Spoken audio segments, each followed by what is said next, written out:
नमस्कार, स्वागत है आप सभी का UP triple S C ANM भर्ती को लेकर के यहाँ पर महत्वपूर्ण सूचना है।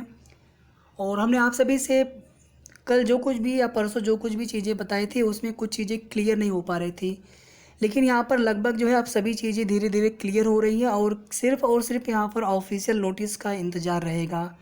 तो चयनित जितने भी एएनएम की बहनें कैंडिडेट हैं, आप सबकी ज्वाइनिंग को लेकर के या फिर प्रोविज़नल कि जो कुछ भी डॉक्यूमेंट्स में समस्याएं हो सकती हैं, प्रॉब्लम होंगी, उनको बताते हुए उसकी नोटिस जारी होगी और उनके वेरिफिकेशन को लेकर के साथ ही साथ यहाँ पर वेटिंग लिस्ट या फिर सेकंड लिस्ट को लेकर के बात करेंगे। वीडियो को आप लोग प्लीज़ लाइक ज़रूर कर दीजिएगा। सभी लोग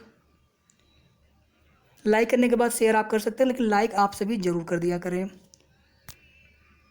सबसे पहले यहाँ पर बात करेंगे जो सेकेंड लिस्ट वाला आप लोग लगातार पूछ रहे हैं। सेकेंड लिस्ट वेटिंग लिस्ट को लेकर के अभी कुछ भी नहीं कहा जा सकता है। यूपी ट्रिपल एस सी से सेकेंड लिस्ट या फिर वेटिंग लिस्ट बहुत आप देखेंगे तो उसके किसी भी भर्ती को आप उठा करके देख लीजिए, सेकेंड लिस्ट या वेटिंग लिस्ट नहीं आती है। और कुछ भर्तियों में पूरक सूची देखने को मिली है, जैसे एक भर्ती हुई थी युवा कल्याण अधिकारी की। अभी आप देखेंगे चाहे कनिष्ठ सहायक हो, चाहे गणना पर्यवेक्षक हो या फिर अन्य भर्तियाँ हो जहाँ पर सीटें खाली पड़ी हैं, अभ्यर्थी लगातार मांग कर रहे हैं। जो भी पुरानी भर्तियाँ हैं, अभ्यर्थी लगातार मांग कर रहे हैं। युवा कल्याण अधिकारी में भी कुछ सीटें खाली बची हैं। अभ्यर्थी लगातार मांग कर रहे हैं कि उन सीटों पर एक प्रतीक्षा सूची जारी की जाए। हजारों यानी कम से कम हमें जहाँ तक लग रहा है कि अभी सभी भर्तियों को जोड़ लिया जाए, उनके रिक्त पदों को अगर उस पर वेटिंग सूची जारी कर दी जाए तो 1000 से भी ऊपर अभ्यर्थियों को नौकरी मिल सकती है।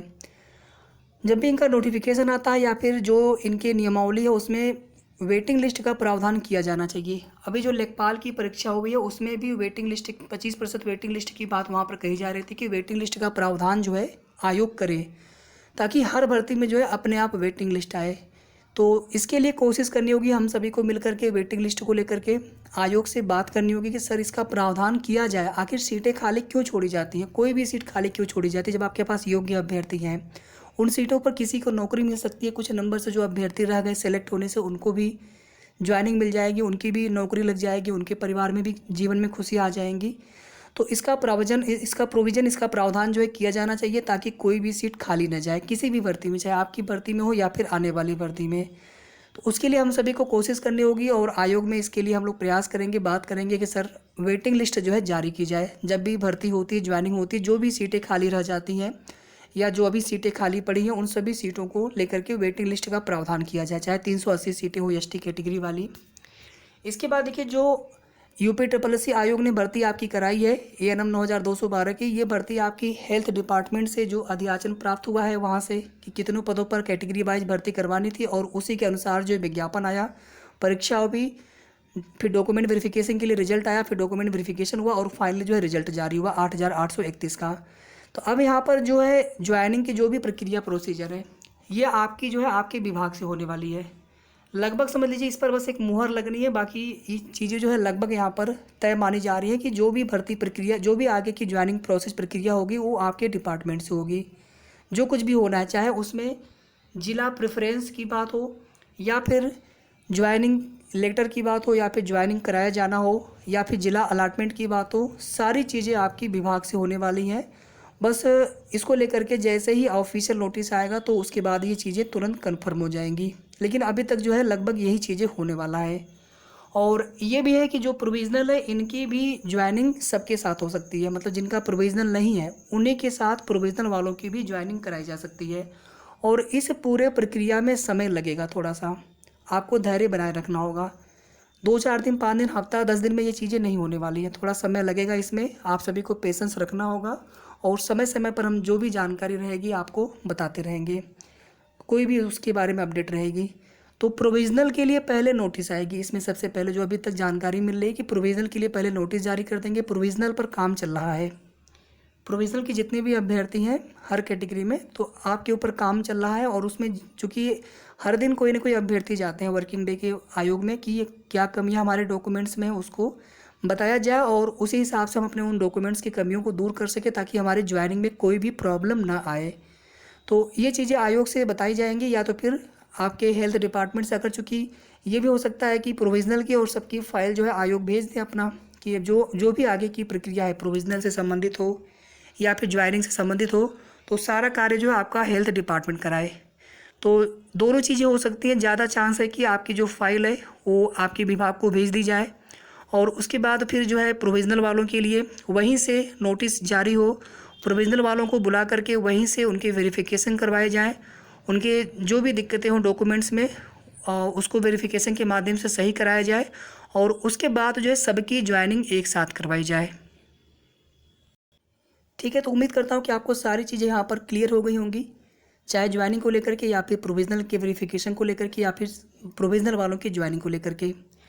इसके बाद देखिए ANM 9212 इसमें जो ग्रेड पे है, जो आप लोग पूछ रहे थे बीच में कि 4200 ग्रेड पे, ऐसा कुछ भी नहीं है। जो ग्रेड पे नोटिफिकेशन में दिया हुआ है उतना ही ग्रेड पे आपका है, उसमें कोई भी चेंज नहीं हुआ है। वो सिर्फ वायरल न्यूज़ की जाती है, ऐसी कोई भी अपडेट नहीं है। और इसमें वेतन को लेकर के हमने बताया भी था एक दिन कि वेतन जो है लगभग आपका 32,000 प्लस माइनस इसी के आसपास कैडर के हिसाब से रहेगा कि मेट्रो सिटी में है कि ग्रामीण इलाके में है, किस प्रकार का क्षेत्र है वो। उसमें जो HRA होता है और कुछ चीज़ें इसी तरह से डिसाइड होती हैं। और ज्वाइनिंग के समय कुछ डॉक्यूमेंट्स आपके लगते हैं एक्स्ट्रा, लेकिन उन डॉक्यूमेंट्स को लेकर के आपको इतना ज़्यादा परेशान नहीं होना। जैसे इसमें चरित्र प्रमाण पत्र आप पहले से बनवाए हों न बनवाए हों तो भी आपको परेशान नहीं होना है, उस समय मिल जाएगा आपको बनवाने के लिए। कितना समय लगता है बनवाने में, एक दिन का काम है सब। इसी तरह से पुलिस वेरिफिकेशन वगैरह को लेकर के कोई भी अभी आपको परेशान नहीं होना है, वो विभाग जो है अपने स्तर से करवाते हैं। अगर आपको करवाना होगा तो उसके लिए बताया जाएगा। इसके अलावा फिटनेस या फिर मेडिकल सर्टिफिकेट के लिए अगर मांगेंगे तो आपको देना होगा, पहले से आप उसके लिए परेशान मत होइए। ये सभी जो है एक दिन के काम है, आप कर सकते हैं इनको। और प्रोविजनल वालों में जैसे कुछ डॉक्यूमेंट्स एफिडेविट जैसे हो गए, आपको लगता है कि हमें एफिडेविट बनवाना चाहिए, तो पहले आपने एफिडेविट बनवाई होगी काउंसलिंग के समय, तो उस समय वेरिफिकेशन के समय क्या हुआ था कि आपको UPSSC आयोग के नाम से बनवाना था। अभी मान लीजिए आपकी विभाग को फाइल गई, वेरिफिकेशन आपका वहाँ से कराया गया प्रोविजनल वालों की, तो आप एफिडेविट उसी समय बनवा लीजिएगा जब नोटिस आ जाएगी।